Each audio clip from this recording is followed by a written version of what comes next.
So how was it to return to this character for Glass? Yeah, some of them it was great to return to. To return into the Beast was daunting.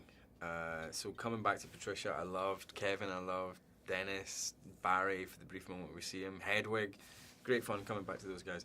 Coming back to Patricia, to the Beast was scary and daunting because he was so physically demanding, so weird, kind of sort of more than human, alien, kind of slightly animalistic, kind of very strange dude to play. So I was daunted by the prospect of that.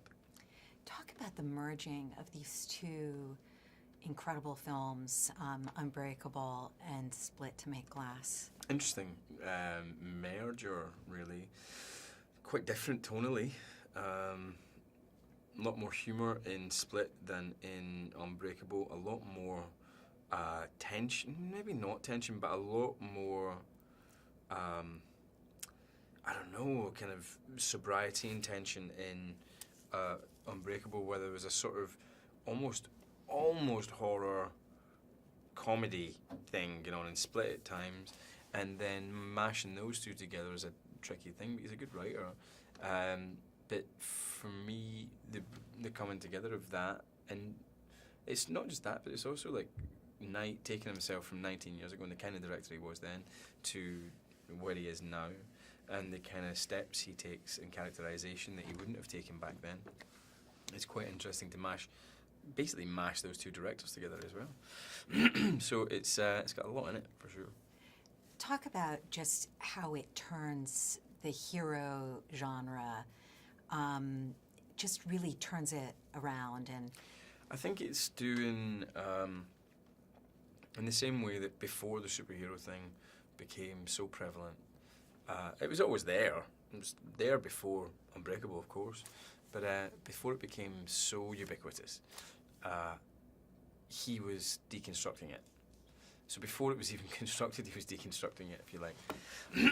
And it's not really happened a whole ton since then. So now that it is so ubiquitous, now we are so obsessed with it, now the cinemas are full of it and people have got such a hunger for it, it seems like the time is ripe to deconstruct it again.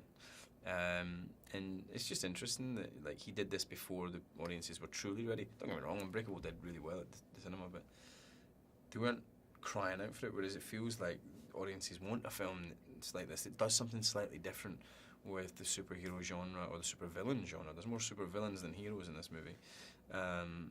So it feels like the time's right for it. just quickly, what are Knight's gifts as a storyteller? I think he prepares and he sweats blood over his homework, which doesn't always happen. You know what I mean? And he's very deliberate in his storytelling, so he doesn't just he doesn't just roll the cameras and hope that they get something good. He's going for very, very specific things, and he's not cherry picking good moments. He's going after very specific moments. The film you get is very much the film he tried to make, maybe more so than any director I've ever worked with.